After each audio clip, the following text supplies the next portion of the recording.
ప్రార్థన చేసేవాడు పాపము చేయలేడు, పాపము చేసేవాడు ప్రార్థన చేయలేడు.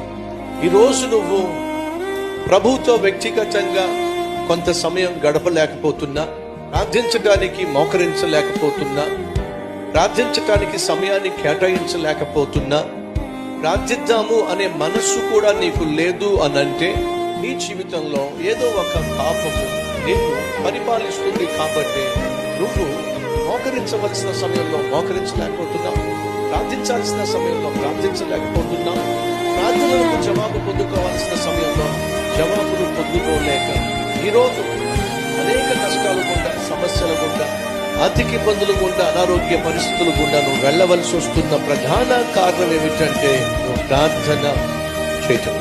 ప్రార్థనే కనుక చేసినట్లయితే ప్రతి సమస్యకు పరిష్కారాన్ని పొందుకోగలుగుతావు, లేదా ఉన్న సమస్యలను ఎదుర్కోగలుగుతావు, లేదా సమస్యల మధ్య నీ ఆత్మీయ జీవితాన్ని అభివృద్ధి పరుచుకోగలుగుతావు, దేవుని మహింపరుస్తావు.